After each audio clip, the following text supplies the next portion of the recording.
Hello, welcome to episode 23 of Sequel Pitch, a podcast in which four friends get together to pitch a sequel to a movie that doesn't have one. There's love, laughter, bickering, and lots of clones. I'm your host, Ross Harmston, and joining me this week, as ever, is a man that, much like Slipknot, has a disappointing end. It's Matthew Rushton. The best description of me yet. I mean, in his pictures, he always has a disappointing end to his picture. You know what? I worked on that all the way through on my journey in the train this morning. And I was like, okay, this way. And now I have to explain it. Anyway, with him is a man that can dance sexier than Cara Delevingne. It's Andy Henry. Careful, I also trap the souls of my enemies in my podcast mic, but I don't ever use that ability. And lastly is a man that dotes on plot development and character progression like Harley Quinn dotes on Joker. It's Drew Toynbee. Hello there. Hello. So, if you haven't already guessed by the title of this episode, the boys are pitching me sequels to David Ayer's 2016 Suicide Squad. And in case none of you have seen it, I'm going to give you a summary of the movie that will be some length of time. Maybe 60 seconds, maybe 1 hour. Who knows? Probably not 60 seconds. So, here we go. In the aftermath of Superman's death, intelligence officer Amanda Waller convinces the US government to greenlight Task Force X, a response team of criminals and supervillains. The team will be used to combat the metahuman threat under Waller's control via nanite bombs implanted in each criminal's neck, which can be remotely detonated. If successful, they will have their sentences shortened. Dr. June Moore, an American archaeologist, becomes possessed by a demonic witch enchantress. Waller can control the enchantress by seizing her magical heart, which wounds her if it is struck. Waller's subordinate, Colonel Rick Flag, is in love with Moon and is made a member of the Task Force X. However, Enchantress betrays Waller, conquering Midway City, transforming humans into monsters, and summoning her brother Incubus, not the band, to destroy mankind. Task Force X is formed to stop Enchantress using inmates that consist of the hitman, Deadshot, who wants to reunite with his daughter Zoe, Harley Quinn, a former psychiatrist turned girlfriend of Gotham's crime lord Joker, Australian thief Captain Boomerang, pyrotechnic ex-gangster El Diablo, mutant cannibal Killer Croc, and mercenary Slipknot. The team are led by Flag and are joined by his associate Katana, a Japanese swordswoman. Waller and Flag deliberately hide the latter's relationship with Moon. Upon arrival in Midway City, the team's helicopter is shot down, forcing them to travel on foot. Slipknot gets his head blown off by Flag when he tries to escape. The team then discover Waller is trying to cover up her involvement in the Enchantress revolt. Meanwhile, Joker learns of Harley's predicament, locates Argus scientist Dr. Van Chris, and blackmails him into disabling Harley Quinn's bomb. As Waller and the squad await the helicopter extraction, the Joker intervenes, disables Harley's bomb, and helps her escape. Waller shoots down Joker's helicopter, though Harley survives and rejoins the squad. Waller decides to get on a helicopter, and that is also shot down by the Enchantress's and the Enchantress kidnaps her to regain her heart. Deadshot finds Waller's confidential files, discovering Flag's relationship with Moon. The team abandon Flag, sharing a drink in an abandoned bar, but they have a heart-to-heart, and then for some reason they decide to get back to work. The squad located Enchantress in a flooded subway station. They have a fight with Incubus. Killer Croc and Flag's platoon of Navy SEALs plant the bomb beneath the subway. El Diablo sacrifices himself to allow the bomb to destroy Incubus for some reason. Enchantress invites the squad to join her, and Harley appears tempted, but uses it as a ruse and cuts out Enchantress's heart. She is defeated and releases Moon from her control. Waller appears, removing 10 years off of each squad member's sentence, and rewards them with their request, except Boomerang, because he's a dick. The Joker, alive, breaks into the Belle Riviere and Belle Reeve, and rescues Harley Quinn. And in a mid-credit scene, Waller meets with Bruce Wayne, who agrees to aid her reputation in exchange for government files of the growing meta-human community in order to build his own superhero team. She advises him to stop working late nights, implying she knows he's Bruce. She knows Bruce is Batman. He tells Waller to shut down Task Force X. That was far longer than I needed to do for that. For that. But so, boys, what do we think? What do we think of this movie? I'm gone. I was going to say, you've covered the whole movie. That's a strong synopsis, and there's not really much more to talk about. The one thing you haven't talked about is by far the best part of this movie, which is its soundtrack. Yeah. One might say one of the only good things in this movie. But the soundtrack... Touché. But the soundtrack is just found music, though. And I wouldn't say that. It's not like I didn't go, this orchestral music is so good. It's just somebody's gone, let's put... Someone's gone through the iPod. Yeah, someone's just... It's good. Well, it works. It's not just going through the iPod. It is finding the most on-the-nose song possible for the scenario that it shows up in. Like, it's insane how... Like but at least feels... they picked good songs for all those on the nose songs. Yeah. But it feels funny that it feels like they really, really wanted to go for a Guardians of the Galaxy vibe, to the extent that they even used one or two songs that are on the Guardians soundtrack. But in Guardians, it has an in-world reason to be there, and this was, as far as I understand it, from a few different videos on YouTube and things which have been far better researched and can speak with more knowledge than me, notably Dan Olsen's video on why the editing in particular of this film is bloody awful. But apparently the trailer house that made the first trailer that was set to Bohemian Rhapsody, basically Warner Brothers were like, everyone loves this trailer and it's nothing like the actual film, which is going to be really grim and dark and moody. And so the entire film was re-edited to be more in the tone of that first trailer than David Ayer's script, as I understand it. I may have got details wrong. Look for Folding Ideas video on Suicide Squad, and you will learn a great deal. I definitely heard that as well. What do you think, Andy? Do you agree with Drew? It's terrible. Come on. Come on. How long were the intros? How long was this film? Yeah.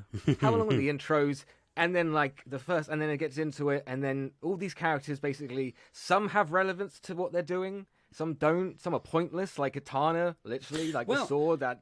Katana like, does... Boomerang. Katana, like, she's introduced on the helicopter, and then does... She gets the shortest introduction. It's funny, the introductions, was it me, or they just get shorter and shorter, depending on how, like, famous the person, like, was? Obviously, like, Will Smith and Margot Robbie got really big ones. Yeah. And then, Katana was like, this is a girl that's got a sword. Well, and it's just that absurd thing where it is just washed away. Rick Flag just speaking, just talking to the squad on the helicopter and just giving a full paragraph of exposition on this character who then does nothing consequential to the plot at all. Her name's Katana. She's real good with a katana. Okay. Well, this is Killer Croc really doesn't do anything. Well, yeah, and I mean, Harley Quinn, to be honest, like this could have been done by the SAS. Basically. Well, and that's the other thing that gets to me about this film is like Amanda Waller at the beginning is like, what would have happened if Superman, it's actually David Harbour who says this, and he's like, what would have happened if Superman flew down and ripped the roof off the White House and kidnapped the president? What would we do? We need a team of super special people who could take him down. What is this team doing against fucking Superman? Like, how would have they survived? Harley Quinn has her baseball bat. You know, he's famously weak to baseball bats. He's terrified of human crocodiles. Definitely impervious to fire as Superman. Like, it's he never looks behind him and stuff. The boomerang will always catch him out. Matt, what did you think? Oh, my back. Oh my! I mean, the films like this always piss me off most because they have so much room for potential. You know, Indeed. the Stellar quality, cast as well. The cast is insane. The There's concept so much is a star great quality concept. the comics, the franchise of comics is, it's genius. Tap into it, but again, it kind of pulls back to what Drew's already said. The idea that these are the renegades, the Guardians of the Galaxy, the DC universe. What they should have done is gone, you know what, Marvel have got their Guardians of the Galaxy. We aren't trying to make the Guardians of the Galaxy, which is essentially what it kind of felt like to the general public. It's that whether or not they set out to do that, once they went with the Bohemian Rhapsody edit, that's all they're ever going to be compared against. With these actors, the thing is, the actors could well have that same mentality when they're on set. You look at them and you're like, okay, so basically, you wouldn't even be surprised if it was brought up in a director's meeting. It's like, basically, guys, you guys are going to be the Guardians of the Galaxy of the DC universe, because that's kind of how the whole thing feels. It's all a bit jokey. It's all a bit light. Nothing's ever really serious, even when they're up against real threat and risk, and the scales are tipped against them. Nothing's ever that serious.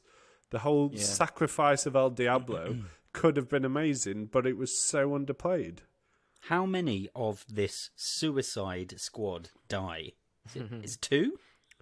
2, and 1 because he kills himself because he doesn't believe that he's going to get his head blown off. And 1 makes a gallant sacrifice. Yeah, but heroic he's the sacrifice. He's the reformed gang banger. Yeah. It's like like the only one who could arguably have a journey to correction, because the others are all just fucked in the head. He's the one who sacrifices himself. It's like, well, he was the only one that clearly had any real morals. Then, what do you think? Do you think that the fact that Joss Whedon came in and did the Justice League, and they obviously also got influenced from Guardians of the Galaxy, do you think DC kind of fucked it up with trying to make Suicide Squad like Guardians of the Galaxy? Well, and I also wonder if there was an overcorrection. So it was too dark. Batman v Superman was slated for being too dark. Yeah, like that was one of the things that a lot of people were very vocal about not liking, and it came out 5 months before this, so it would have been during the edit when Warner Brothers would have seen the reviews of BVS, and they've got David Ayer, who makes gritty, dark movies and generally does it pretty well. I've liked a few of his films, and they clearly were just like, right, okay, this is where we need to recorrect. Like, we need to start. But we've got Wonder Woman on the way, which is set to be more sort of affirming and positive. Justice League at this point was probably still with Zack Snyder. Yeah, but they must have, at that point they might have been like, okay, Zack's got Justice League coming out in a year and a half, and that is going to be pretty intense, you guys. So shall we kind of should we have a fun one? And yeah, I think it's my issue with... But they fucked it up, though. The problem, what you're saying is exactly what's wrong, is that Warner Brothers have fucked so much of this franchise up. Oh, yeah, exactly. Because they never had the bollocks to run with. Yeah, you know what? It is fucking dark. Exactly. DC taps into a much more real-world story than Marvel does. Of course we're dark. We're dealing with psychopaths and God knows what, Gotham being the home of the insane, it taps into the psychology and stuff. If Warner Brothers had the bollocks to go, why are you comparing us to Marvel? We're nothing like Marvel. Look at our comic books. We work in a dark realm. Our comic book universe is really fucking dark. Of course we're darker. But they didn't with with Batman versus Superman. They went, oh yeah, sorry guys, sorry.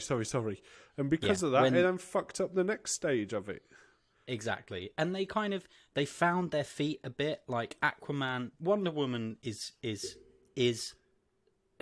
visually, it's got the same kind of style, but it does have a more hopeful message. And like Aquaman does okay. Shazam is fun as hell. Just about okay though. I'd say Aquaman isn't the strongest. And if you look back to our episode, Drew, you scored it higher than Andy and Ross really pegged it down. So. It wasn't. By this point, I think the damage is done to the regular punter, and this is why everyone loves the Snyder cut.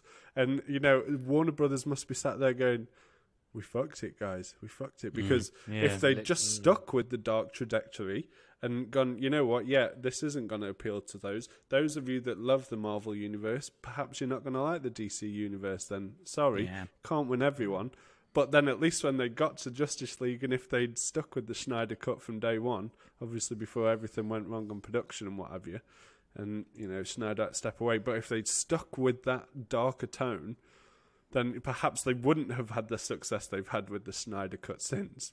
But there'd be a much clearer path in terms of what we can expect with Black Adam. You know, Wonder Woman 1984 perhaps wouldn't have happened, and that could have been better for everybody too. You know, it's just, they just have no strings to their bow. Well, they've tried to tie a load of strings to their bow, and actually what it's done is just snapped it all. There's nothing to it. I think what another thing that I want to talk about is the introduction of a new Joker since Heath Ledger. What did we think of Jared Leto's performance? He was damaged, wasn't he? I did not like it. It was almost written on his forehead. I found it was sort of similar to Heath Ledger's Joker in terms of how he spoke, but then also to have, I don't know, I didn't like him as a sort of like mob boss kind of thing. Yeah. Like, did you like him in the Zack Snyder release? Because he's in the little bit of end there. No, I mean, it was not enough for me to like. Yeah. But just interested. Yeah. I didn't like him. I think it was all kind of just weird. It wasn't the Joker. It was like Jared Leto playing the Joker. Like, Right, why is he shirtless? You really think that that's what Jared Leto is like in real life? I'd be concerned if he was. He's definitely shirtless all the time. I honestly thought that it was completely fine. I thought the tattooed laughing mouth on the back of his hand so he could cover his mouth and do the laugh was really cool. I thought, for me, I was like, yeah, okay, making him like a well, someone with like a grill and all the tattoos and being a bit of a gangster. Like, he's the crime prince of Gotham. Like, I feel like it's a valid interpretation, particularly from Ayer, who made things like End of Watch, who is about being gritty, and they were trying to find a realistic way of portraying it. And you do have people like that. Like, yeah, I never understood the vitriol towards Lisa. His behaviour on set and like sending fucking used condoms to Margot Robbie and dead rats in boxes, if any of that's actually true, that's messed up and that's over a line. But in terms of his interpretation of the character, I never had an issue with it, and I never understood why it was so unpalatable to people. I think it's because literally you've come back. He's filling in shoes that are so huge since Heath Ledger, I guess. I think people saw that movie and they were like, "That is the Joker." I guess. To be honest, people hated him from when the first Mark Hamill picture was released of him, and it did have the damage and the grill and the ha ha ha tattoos. Like, how long did he spend lying in a chair getting tattooed? Ha ha ha. Like, I think everyone made up their minds. Why not? He's crazy. Like, how long would that take? Like, would he be crazy for like 2 hours of a tattoo? Or Andy, like halfway people through get ginormous tattoos. What are you talking about? Tattoos but would he be happen. would he just be crazy the whole time? Well, no, like, or would he? Okay, he'd be calm. It is a superhero movie. It's about. You're saying the most unrealistic thing to you that you're latching onto is that he wouldn't be able to sit still for 20 minutes to have someone tattoo ha ha ha on him. All right. I think we've discussed this movie enough. We could talk about it for longer. We could talk about this for so fucking long. I'm going to go for scores for everyone. So, Matt, give me what your final thought is and a score out of 5. My final thought is this movie, like a few too many of the DC Universe movies, had bags and bags of potential that producers got way too involved and ultimately directors lost way too much of their voice, and therefore it only seems fitting that I'm going to give it 2.5 exploding net grenades to ruin someone's voice out of 5. Very nice. Andy? I mean, the biggest thing for me, the biggest problem is trying to make bad people heroes or good. It's, if they're bad people, the audience have got to want to root for them and stuff. And if you want, what was it, 12 or 15, the rating? It was, I don't know, but like, 15. Again, it's a very hard thing to do. For me, they just didn't, I don't know, like I heard Will Smith made his character have the daughter route to make him more, but for me, I'm like, no, you're a villain, like you would just, but anyway, I'm going to give it one piece of shit. Wow, one piece of not even. Jeez. One piece of I shit. hate this movie. This movie's great to laugh along to and stuff, but Yeah. do not watch this movie if you want to have like a good movie. Yeah. All right. Cool. Andrew. Yeah, it's not great, but I am kind of like Matt was saying. I can see the potential, and there are still like Margot Robbie as Harley Quinn she is fantastic in that role. Will Smith, just seeing Will Smith being the charming criminal who has a bit of banter with a prison guard, and also just being a capable action hero, which we've not seen for a while, is enjoyable. Viola Davis as Amanda Waller, like, she is scary as hell. She's great in that role. Mm-hmm. And so, however, it is a pile of crap.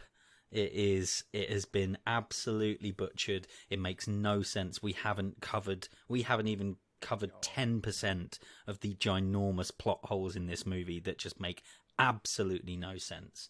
Mm-hmm.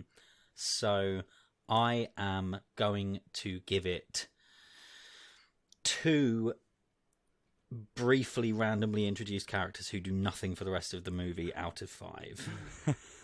And I am going to give it, my final thought is, it is a movie that is very confused. It doesn't know what it is. Like Matt said, it's a camel designed by a committee. Some people wanted it. That's the saying, isn't it? That's the saying. It's a camel design. A camel is a horse designed by a committee. So I think really all you needed to say was it's a camel. But yeah, it's got some humps. It's got some humps to get over. It's a camel. It's a camel of a movie. Yeah, it's got some good performances and it's got some good moments in it. It's got the legs of a good movie there with some of the performances, but then it's shot down by, like you said, Drew, plot holes, over sexualization of Harley Quinn, and other bits. Like, it's just unfortunately that the big companies got involved to change it.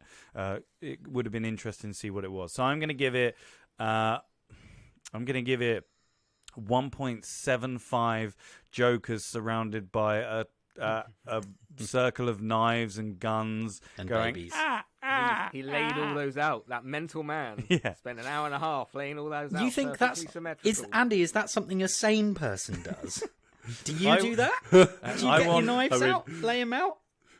We may need an intervention at the end of this episode, I'm thinking. I love the fact, but it's the fact that Andy keeps saying that the Joker's illogical behaviour doesn't make sense because he's crazy. It's like, but it's crazy. You're saying it's crazy. I don't know. Did anyone else that camera pulled up, and I was just like, who laid out? No, it is a fair thought. It is. I understand that thought, but yeah. Either Matt or Drew, who are the good working out people of the averages for this movie, 1.75, a 1. What did you give it, Drew? And a 2.5. And a 2.5. What does that come out as? We have scored Suicide Squad as our second lowest rated movie, just above Wild Wild West. Which Will Smith says a lot. Oh, Will Smith. There was once upon a time I used to stand by the onus that Will Smith never made bad movies. Oh, yeah. This podcast is making me realise that I am so wrong. 1.81 Suicide Squad. We do not recommend this movie. I feel sorry for the cast. They all got like matching tattoos of when they all were on that film. Like, just erase that memory. Like, yeah, I was just scrolling some stuff. The first 40 minutes of the movie were cut. Wow. And were turned into flashbacks. Like, this movie was butchered. Even from what they filmed. They were on set probably being like, yeah, this is going to be pretty good. And then just like, what the fuck? They had a great time. Miniseries, it should have They had been. a bloody great time. Yeah. 6 or 8 part miniseries. I guess what they would have done now on HBO and stuff. But Yeah. Oh no, what they would have done now is give it to James Gunn and tell him to go buck wild. So, we have discussed the movie. So I now think it's time to get your sequels pitched. So as ever, you have the floor to pitch me your movie sequels to Suicide Squad. Then after, I'm going to only ask you one question this time, and it's going to be a broad question that I'm going to ask everyone the same thing. Because I feel that if I ask you questions, the rest of you guys, I want longer for the debate bit. And so I want you to ask questions on each other, rather than me say maybe the same things that you were also going to say. So I'm not going to ask any questions. I'm going to ask one main overall one, and that's it. So I'm going to start with the person that handed their pitch in last, which is Drew. Again. Yeah. Did you go? Oh, yes. I thought I would have been last this week, Drew. Oh, look no. at me. Well, Drew puts his in our folder and then like adds to it as and then it goes. I start because I work on it over time. Yeah. Like, but I don't just smash it all out in 5 minutes like these chuckle fucks. But yes, Drew, you were going to go first. All right. I just want you to go first anyway because I want to hear yours. Yeah. I found this one quite hard. Yeah. So I've called mine Suicide Squad : Forged Union, so that it can be Suicide Squad FU. Nice. Just because it felt like it fit the tone that they wanted to go for. So my movie is basically the Suicide Squad finding themselves going up against Amanda Waller and her new group of elite soldiers called Checkmate. Against the backdrop of a big metahuman fight in the background. So, the movie opens and our squad are being assembled for a mission. It's basically the first half of the first movie compressed into about 3 minutes. So each character's arriving on a test range, they're getting on their gear, the audience sees all of their powers. New additions, you've got Parasite, who can steal some of people's abilities, bring in Raven, Bronze Tiger, Vixen, Dr. Light, and Bane and Poison Ivy from the Batman staple to join Deadshot and Killer Croc, Harley, etc. Although Deadshot isn't there. And they sort of talk about the fact that they think he got released. They've not seen him for a while. The radio chat is talking about a big thing. They're all sort of feeling a bit nervous. It sounds like it's going to be pretty major. But then they're about to go, and then the radio comes on that Superman has shown up and ended the threat. They all look a bit disappointed. They all go back to their cells, and the doors slam on them one by one. And when the last door slams, it slams to title card, Suicide Squad Forged Union, and then everything fades out except FU. And then there we go. So we then have Amanda Waller at another dinner with David Harbour, just like the first movie. And they're talking about the fact that Superman has come back and they formed the Justice League and these big threats are just being dealt with really effectively. And so David Harbour asks about Task Force X. And Waller says she doesn't use them very much anymore. She uses her new team, Checkmate. They are her surgical strike team. They go in and do the dirty work where you need a bit more discretion, where the squad are not discreet. You sort of see footage of them doing a sort of black site infiltration of somewhere, and she reveals they've gone to David Harbour's secret illegal hideout in the centre of Metropolis, and they've taken out all of his evil, crooked government men, killed them, and taken samples from his like black site super weapon development lab that's making weapons from Kryptonian, Atlantean, and Themysciran stuff. David Harbour's about to get mad, looks like he's going to pull out a gun, but she makes him sit down, and she blackmails him with this information and tells him that she's got it all under control and she'll expect his support in the future if she needs it. And then she goes to meet her backer. A little bit of time goes on, and then you see the squad getting assembled to investigate an actual threat. They're sent to a remote area of probably the Amazon jungle, I want real proper Predator vibes. It's the first time they're all back together and introducing the new people. You get some banter. Harley explains how she ended up back in Belle Reve and reveals she decided, because after she broke up with the Joker in Birds of Prey and went on the run, then she decided she wanted to help people, and the best way to structure helping people would be to do it through the squad. So she allowed herself to get caught to go back to prison. Boomerang's still a pervert. You see Parasite demonstrating his powers. So Boomerang kills a jaguar, and then Parasite demonstrates that it can absorb some of its powers just after it dies and sort of tracks the surroundings and uses its powers and stuff like that. Then the squad start getting hunted down, and sort of shadowy figures are appearing. They kill off Bronze Tiger, they kill off Vixen, and mainly to make the audience go, oh, so okay, these are the ones who are going to get killed off early and that's it. But then, another classic Batman villain who's in the lineup is Bane, and Killer Croc and Bane, big time Batman villains, get killed. So I want it to show that it's dangerous, and you take out some actual classic villains that people have heard of. The rest of the squad gets surrounded. They're trying to fight back, but they're really struggling. But they eventually manage to escape, sort of tentatively doing a bit of teamwork. As they're running, Flag gets the notification that they are all going to be blown up, and is letting the countdown go. But the squad notice, and they're saying, look, why would they be blowing us up if we're retreating? Like, this makes no sense. Flag realizes something is off. He deactivates the bombs, but sends the message saying that they all blew up, and that's the end of that scene. It's very tense, but he sort of starts to earn their trust a little bit more. It is then revealed that Waller, watching on cameras, is behind it all, and it was her checkmate team who have been taking out the squad. And there's a guy there called Milton Fine. He says they're ready, it's time.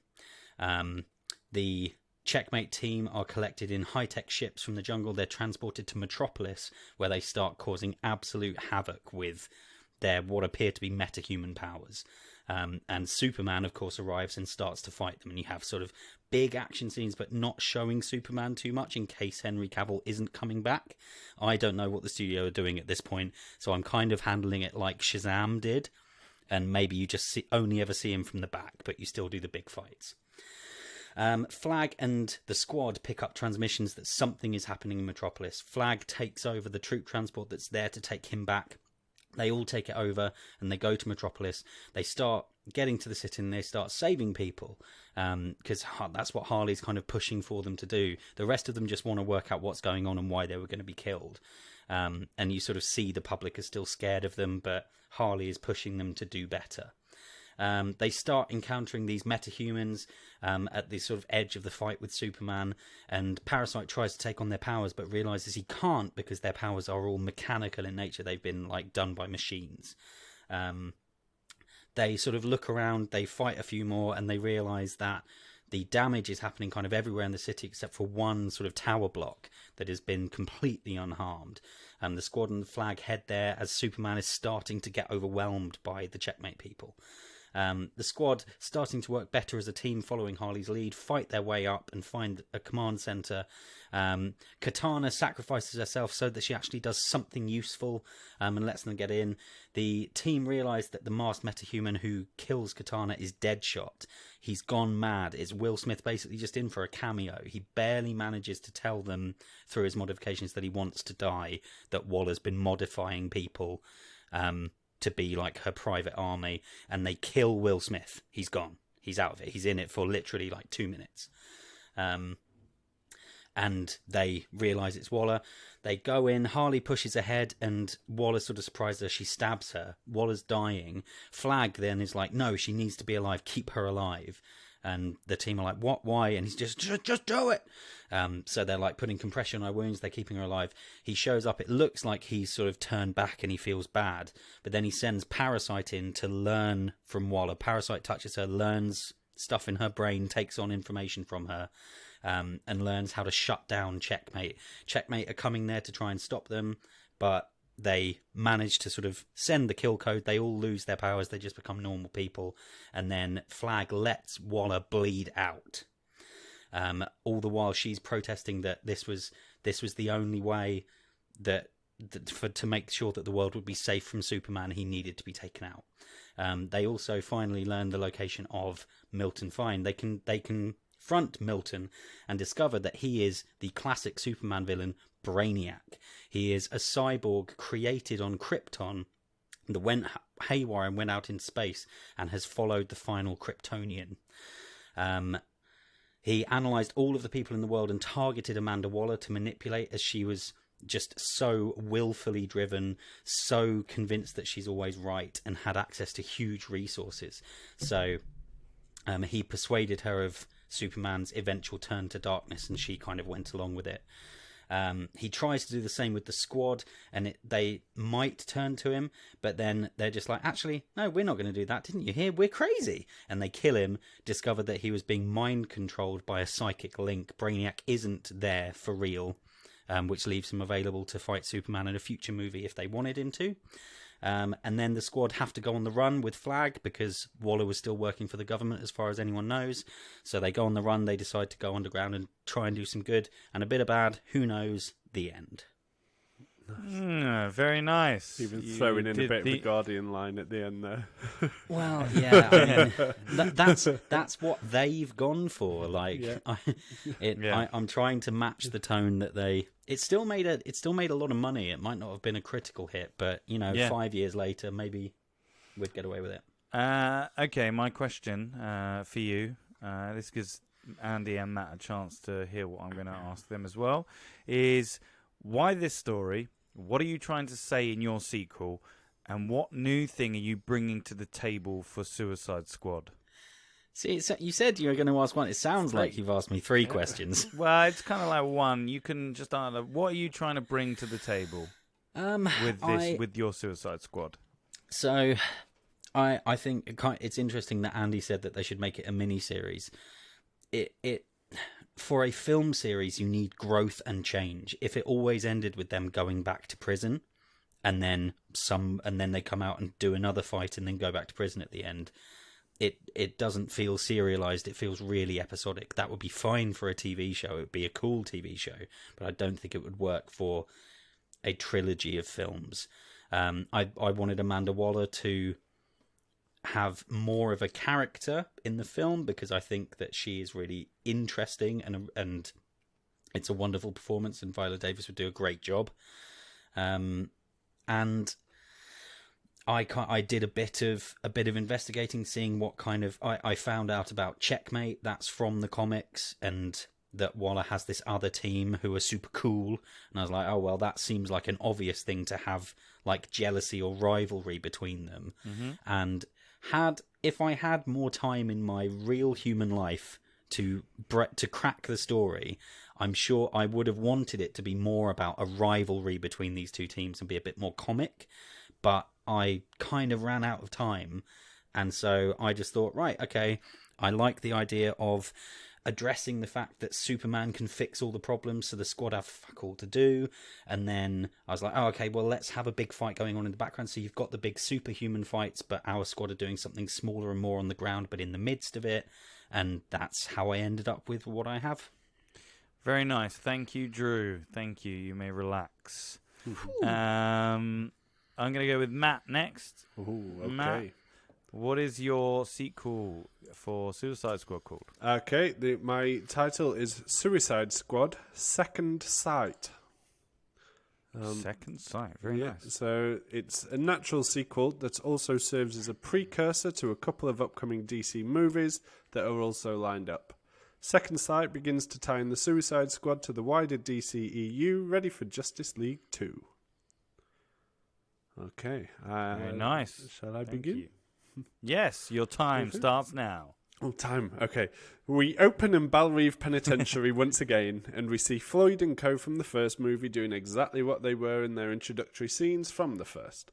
Floyd's once again hitting his punch bag, Boomerang's in his solitary confinement cell still, Croc's watching TV.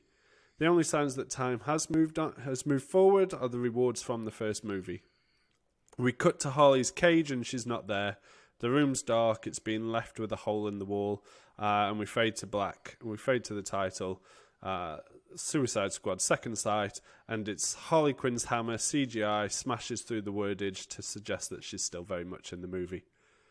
We learn from Crocs TV that this movie is set after Justice League. There's some quips between the guards and the prisoners, with one of the female guards saying that she wishes Wonder Woman wasn't just a pillow for little Flasher Boy. So that's like obviously a dig at Whedon's use of Wonder Woman in Justice League. But obviously I've got to keep this canon to the cinematic universe. So it does mean that Wonder Woman would essentially still just be over-sexualized in a bit of eye candy.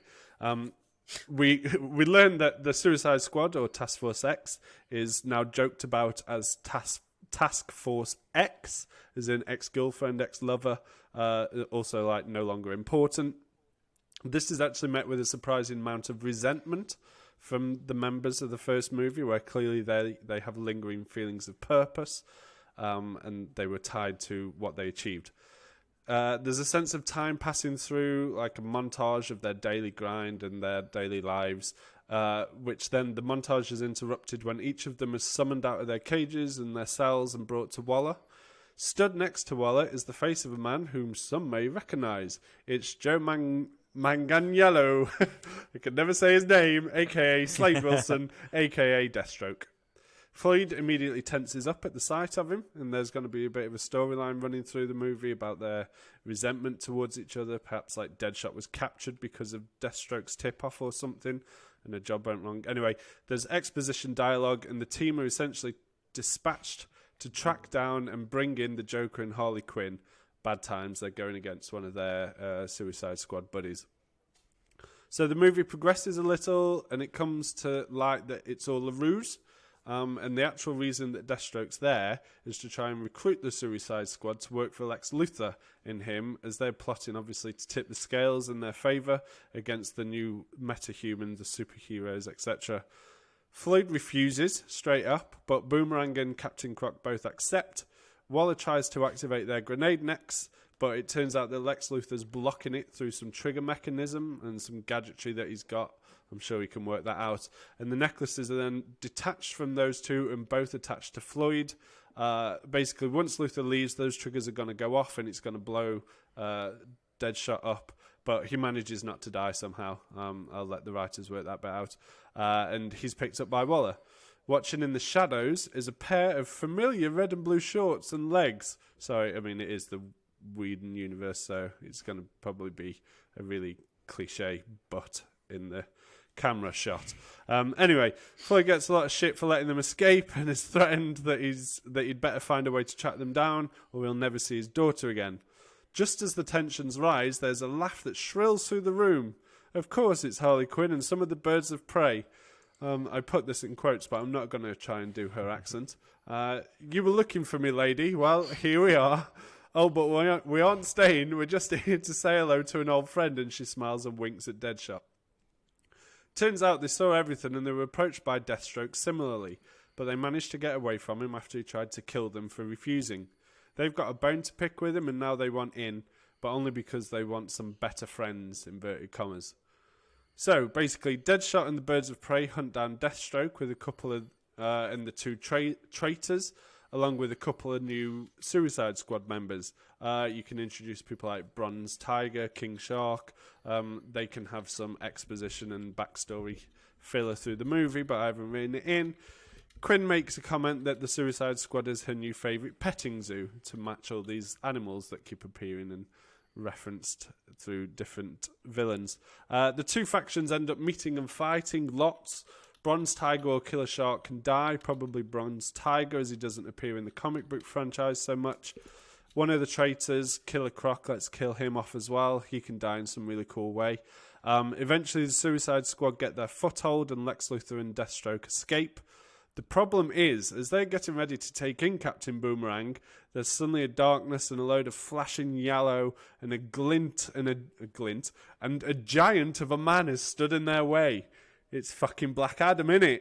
The new squad's no match and they get their asses absolutely handed to him. In these pictures. Until, of course, Shazam appears, setting up that conflict for later down the line. He appears, saves the day, and it looks like he actually vanquishes Black Adam. uninterested in the mob that are lying on the floor. He just kind of leaves them alone and leaves. And Waller arrives and picks up everybody, and he takes them in, including the birds of prey. She takes them in, including the birds of prey. There's then more exposition to set up the follow-up movies, and of course one of the mid-credit scenes is going to be another flashing yellow spark where Black Adam was meant to have been vanquished, because as we know, he isn't done yet. 2022. The end. Very nice. Same question. What are you bringing to the table with this Suicide Squad? This movie is purely serving to tie in the wider DCEU, treating this as if it would be coming out before Black Adam, so be coming out in 2021. This is about to hit the cinema. It's a reminder of some of the things that have gone on. It's a tie-in to the upcoming cinematic universe, and more importantly, it's bringing the Suicide Squad to a more forefront, a more frontal position within the DCEU. Thank you, Matt. Thank you. You may relax now. And now, lastly, but no means least, we are going to go with Andy. Yay. Okay. So, my title is called Suicide Squad Injustice. It's a newly formed Suicide Squad led by Amanda Waller have to save the world in secret one more time. But this time they have help from an unlikely ally. So we open with Harley, Margot Robbie, and Joker, who I guess is still Jared Leto, in the midst of a plan. Joker is convincingly sweet to Harley, and we think he's changed. Suddenly, Batman, Ben Affleck, appears and foils their plan. Before Joker is arrested, we see him strike Harley in frustration. Batman sees the bat symbol and arrives on the GCPD rooftop, thinking he'll find Gordon, but instead finds Amanda Waller. Waller says she has a job for Batman, but Batman says he's not up for sale and turns to fly away, but Waller stops him by saying, "I think it would be in your best interest to listen to what I have to say, Bruce Wayne." Batman reluctantly turns around. Title, Suicide Squad Injustice. In a sealed-off wing in Arkham Asylum, Catwoman, Clayface, Poison Ivy, Deathstroke, Joker, and Harley Quinn are rolled into a room when they're strapped up like Hannibal Lecter, rolled in front of Waller. The characters have their introductions, some quips about asking why they're here, and they're trying to start fights with each other and threatening to break out. But Waller tells them that she needs them for a mission. But this time there will be no chips in their necks, but she knows they won't run away, as there's a big prize, basically, to get, and she has someone to keep them in line, and in walks Batman. Waller says they have a deal. Waller says the American government has created a new bomb that's undetectable to all modern radar and tech, and they plan to use that bomb against a country and then blame it on another country, starting a war. The plans are being discussed in a secret room in the Gotham government Pentagon, and the squad's mission is to get into the building, retrieve the plans, and return them to Waller before so she can destroy them. And they do that by staging a citywide takeover. The villains will run wild through Gotham and take the Pentagon hostage, and Batman will only come to save the day once the plans have been found and on their way back to Waller. No evidence on Waller, and all the blame's on the villains, and Batman gets to save the day. Plus, they get to save America from doing something truly awful. On the way to the Gotham Pentagon, the squad and Batman are travelling and travelling to their starting locations. We have a chance for some awkward comedy between the characters, like Joker tries to bury the hatchet with Batman, but then tries to stab him in the back, but obviously Batman easily swats him away. Harley tries to console Joker, but he acts aggressively towards her again, and Ivy comforts Harley, and they share a small, sweet scene. The truck stops and everyone leaves. Batman says he'll be watching them and flies to where Waller and a small group are hiding, and they've got a room set up with surveillance and all that lot. We have a small scene of the villains plotting what they secretly want to do. They all want to steal plans for their own reasons and either sell them or kidnap the engineer to build it and then bomb Gotham or the world, blah, blah, blah. Each one says, though, at the end of their plan, that it will kill the Batman, and that can be in, like, unison. The government officials rock up to the Pentagon, and when they're safely away from the limo, Joker blows it up with a rocket, forcing everyone to run inside. Clayface, Deathstroke stay outside, causing mayhem, while inside Catwoman, Harley, Ivy, and Joker hold up the officials, looking for the plans. Catwoman sees a briefcase handcuffed to someone's wrist, so thinking it's important, she cracks the code, opens it to find nothing. Not an empty briefcase, just not the plans. Just then, Waller gets a message and tells Batman they found the plans and he can go save the city. As she leaves, Waller turns to a goon and says, "Are they ready?" He nods and pushes a button. The villains are confused. Each character shows their disappointment, and Harley goes to console Joker again, but he pushes her away like a sulking child. Ivy wonders why Waller lied, and when Batman appears ready to take them all down, and another fight breaks out. Suddenly, coming down the road to the Pentagon are humanoid robots that look a lot like Superman. Inside their chest is a small fragment of rock, which we go on to learn is from the Kryptonian rock Lex Luthor had. Waller purchased some from Lex and worked with Hugo Strange to build these humanoids who have the power of Superman but aren't as strong, like kind of half Superman kind of. One of the songs can refer to them as being bizarre, so they could be called Bizarros. One of the officials asks why they keep talking about Waller. She hasn't worked for the government for years, as she was found wanting to kill everyone in the government and overthrow it, and then run for president and replace the army with these Kryptonioids. Batman realizes that Waller wanted the squads and him to be in the same place at the same time, hoping Batman would be overpowered and killed, and then she would send in the Bizarros to kill the squad and the officials, but blame their death on the squad. Batman and the squad have no option but to team up and fight the Bizarros. They all agree to hold a truce for now. Joker nods, but then tries to stab Batman. Big fight with the Suicide Squad and Batman versus the Bizarros. Sometimes they inadvertently work together. Maybe they like it, maybe they don't. We often see Joker running into the Batman shot, trying to stab him, only for Batman to kick him back towards another Bizarro. At one point during the fight, Harley needs help from Joker, but Joker runs away and leaves her.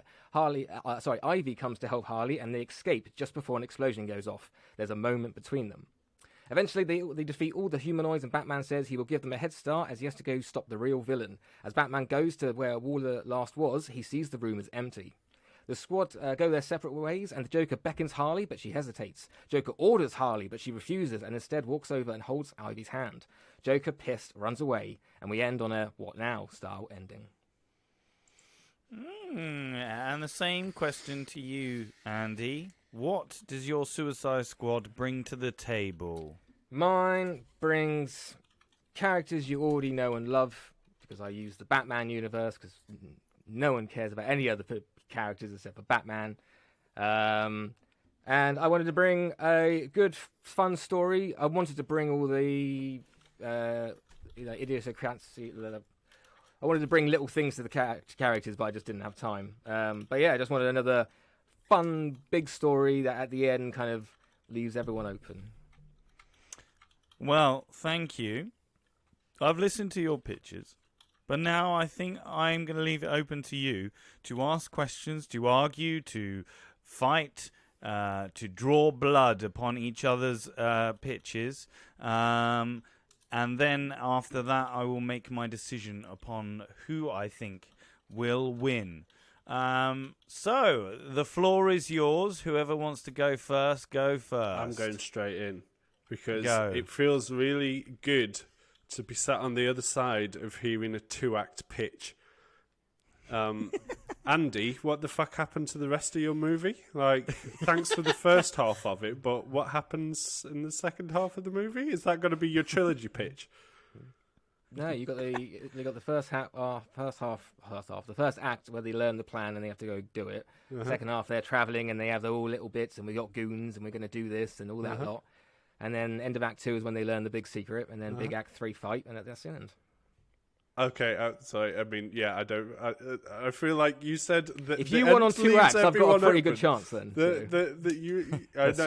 fair. You've maybe got 2.5. The fact that you say it leaves everyone open, like, yeah, it really does, because everyone's just stood there and Batman runs off, and we're like, okay. So yeah, it does. Cool.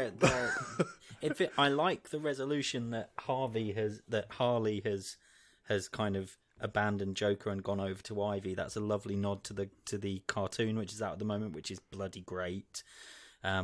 Except, like, there's no resolution. That Amanda Waller gets away.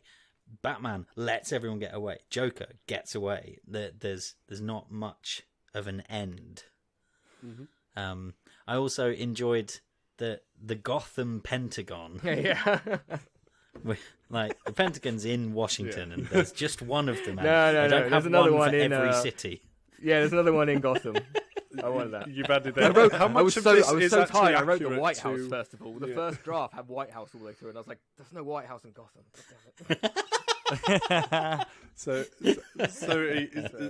How much of yours is researched and comic book accurate? considering you have completely broken away from the DCEU? So at least once Batman's joined with the Suicide Squad, but I think the one I saw, they went back in time or something. Yeah, but apart from that, no, it's all original content. So this is your wacky imagination, is what you're saying. I love it. Don't get me wrong, I'm not fighting any of it. I just wondered if it was accurate to any research you'd done. Because you were the one that's gone away from the DCEU, where Drew and I definitely went, we're going to hold on to this because trying to make our own thing up. That's impressive because I literally... You already like these characters basically because the IP that's already been established through decades of comics. I read Andy's and I was like, okay, let me search up Kryptonian robots. No, that's not in there. Okay. I was like, wow, he came up with all of it. I liked that you used Bizarro and Hugo Strange. I thought that was quite cool. But I feel like Andy's was a bit like, people have said that my pictures are overcomplicated. Fucking hell.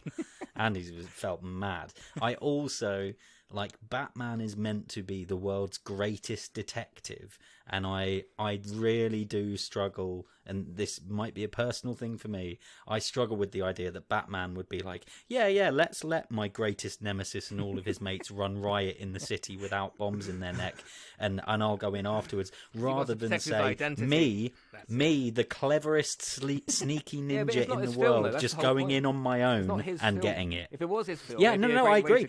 But like, I agree. It's not his film. An actual good Rick Flag and one you actually care about. It's not your film, Batman. But Ben Affleck, you stay out of this. Batman, if you're going to use Batman, use him as Batman. Don't make him act in a way that doesn't make sense for the character. Why and Ben Affleck I also would well? like to point out, why not bring in another actor? It should be. To be honest, Batfleck. I like going to write Batfleck. John Hamm, but to stay within the universe, and also, I mean, obviously. John right, you have just dropped yourself in it. So this movie right here is meant to be part of the DCEU. Yeah, go on then. Oh, okay. Okay, interesting. Okay, where does it fit in the timeline? So, oh god, which time? Wait a minute. There is also the issue that canonically Harley and Joker Harley and Joker have broken up at the end of Birds of Prey. So we went from Suicide Squad. No, at the beginning of Birds of Prey. So we went from Suicide Squad to Birds of Prey. Birds of Prey. Okay, when was Justice League? When was Joss Whedon's last Justice League? In terms of release, it goes Suicide Squad. I want like 2 years after the original. Suicide Squad, Justice League, Aquaman, Shazam, Birds of Prey. How does so Birds of Prey opens with them without Harley? How does Birds of Prey end? Birds of Prey ends with Harley sort of running off into the distance, and the Birds of Prey being a slightly separate super team made of Huntress and Black Canary and. Hello, everyone, to Sequel Pitch. We are just trying to fit Andy's pitch into the timeline. Yeah, great that Andy 2 years. 2 years after the first.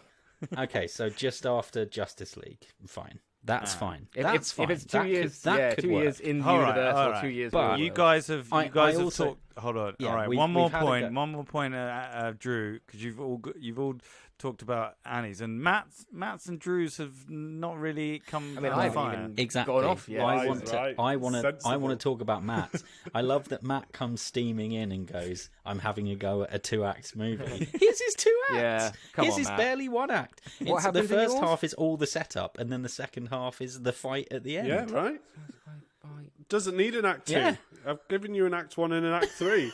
Oh yeah, no, mine doesn't need an act 2. At least mine has a conclusion. That's going to work. Then mine has a conclusion. Where's your act 2? I don't need one. Hey! I just bring you the pitch, not the script. The writers will put in act 2. You don't even bring us the pitch. We wanted a 3-act pitch. You brought us a 2-act. No, I gave you all the points that you can add the second act. 3-line. I gave you all the points you can add the second act. By introducing the Bronze Tiger and King Shark. Excuse me, he's going on me so much about this, and now it's on him. He's like, "Hey, do with it what you want." Hey, no, I've just told you. But what I've done is actually planted. I've planted the seeds of how you can make an act 2. I just didn't work out the act 2 because someone else can work it out because it's all about exposition. Oh, I'm sorry, is that character introduction? Right. Your act. It's more important to lose an act 2 than an act 3. No. I didn't realise we were allowed help. Hey. At least end the movie. The middle bit of the movie can be whatever you want it to be, because ultimately that just serves. It just serves to finish the movie. Well, I mean, you haven't written an Act 3. Yours, everyone's just stood there twiddling their thumbs, going, "Oh, is that the end of the movie? Oh, it's a wrap. Okay, well done, guys. It's a wrap. Congratulations." Because they have to. Right, what about Drew's, though? Drew's, I didn't get Drew's. Mine was clearly perfect. I mean, Drew's, like, my thing with Drew... Don't read my WhatsApp. Listen to my pitch. I did, and that's why I have to read the WhatsApp. You know, there's some certain elements that I very much like about Drew's, I guess I could say. You know, I quite like the idea of giving Waller some character growth. But, you know, the fact that she turns bad is just a bit cliche, and the fact that we have to bring Spider-Man into it, we have to even cross franchises just to try and make Drew's work.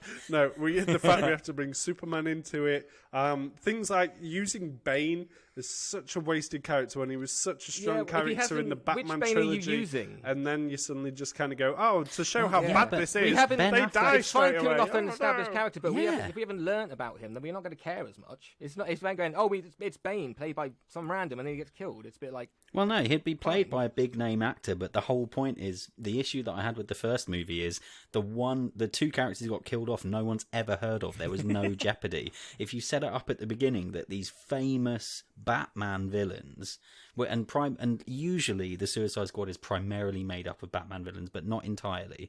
And if you kill off Killer Croc and fucking Bane, then it shows that there is actual threat in this movie. To the plan, though, because that would have been good. Unless they're important to the plan, then you're just killing off kind of. Well, yeah, they are important to the plan. They're in the Suicide Squad. They get taken to the jungle to be the testers, to see if Checkmate are powerful enough to destroy metahumans, and they are. And so Brainiac's like, yep, they'll do. They've just killed Bane and Killer Croc and some others, and they've got them surrounded. Let's go. The huge thing with Drew's anyway is that he can't win because he basically just brings clones in. So Checkmate is basically just an army of clones that have been powered up with metahuman powers. No. So, you know, this is the DC equivalent of cloning. No. It's just finding some humans. No, they're not clones. Attaching them with clones. I ripped off the other Winter Soldiers from Civil War. That's what I ripped off. So humans that have materials to clone them into something else. So, you know, it's DC's version of clones. It's basically clones. Cybernetically augmented. What on earth are you talking about, It's basically clones. I mean, they're called Checkmate for a reason. But, you know, bringing in Will Smith, Brave. Famously, chest full of clones. Enough. I have decided who I am going to pick as this week's winner. Well done. Gallantly, all of you have written something. You've put pen to paper or finger to phone and wrote something, and it was there. So, well done. However, there can only be one winner. Ross loves all so if I did key to keyboard, does that mean I've lost already? Maybe. Well, there you go. I'm going to pick as this week's winner to sequel pitch episode 23. I think it's episode 23, isn't it? Yeah, I was right. I'm right. Episode 23 is Matt Rushton. Oh, fuck off. What is this? Really? Why? Why? You look at him, he knows he got lucky. Why? What? You only celebrate like that when you know got a pile of shit. Look at him. Ross, explain yourself. We all brought piles of shit this week, let's be honest. That brought the biggest, though. And for some reason, somehow it had a hole in the middle, and it was still the biggest. Because my writing team are genius, and they will fill that hole with the most amazing content. Let's hear Ross's justification. I like Drew's, but I had to read it so many times. But it was much better when he spoke it. Oh, so you're saying that what I did on the podcast for the listeners was perfectly good, but you're judging me on what you read. No, but also beforehand. then when I read it, I was like, yeah, it's good. I feel that I don't know. There was just something I didn't like about it. I'm sorry, dude. I think it was very good. We don't always have to we don't always have to be able to explain our feelings on these things. Andy, when I started reading yours and I read Gotham Pentagon, and then they run out of the Gotham Pentagon to the White House in Gotham. And there's no White House in Gotham. You said that in the first original one that I read, it said they run to the White House. But it But doesn't no, matter. no, but that's not the pitch I brought you.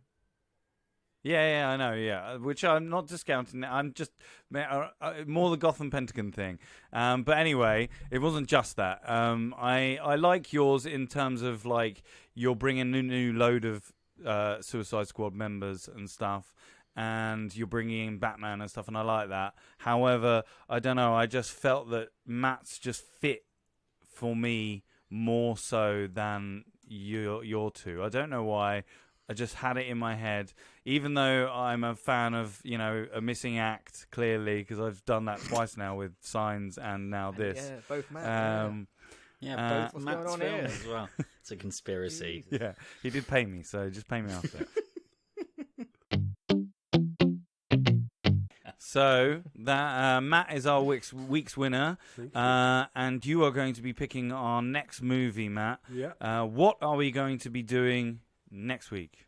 Okay. Next time, gentlemen, you are pitching to me Space Jam. Oh, so What a we are going to be classic doing that Space everyone Jam. remembers a lot worse than it is. Yeah. Oh, man. All right, so there we have it. So our next episode is going to be Space Jam. So, ladies and gentlemen, boys and girls, children of all ages, thank you so much for listening to our podcast. As ever, you can catch us on all the social medias, Facebook, Instagram, Twitter. If you have an idea for your Space Jam sequel, let us know, even if it's literally 2 lines. You might win the show if it's just 2 lines. Matt won with 2 acts, so who knows? First line, first act. Second line, third act, you'll win. Yeah. And if you want us to put you in a movie poster, maybe we could do that as well. Send us your face and maybe I'll do that. Who knows? Yeah. So, ladies and gentlemen, thank you. It's going to be goodbye from me. It's goodbye from Matt. Bye. Our winner. Yeah. Well done, Matt. It's goodbye from Andy. Bye. It's goodbye from Drew. Goodbye, everybody. Thank you all, and we'll see you next time. Bye. Bye.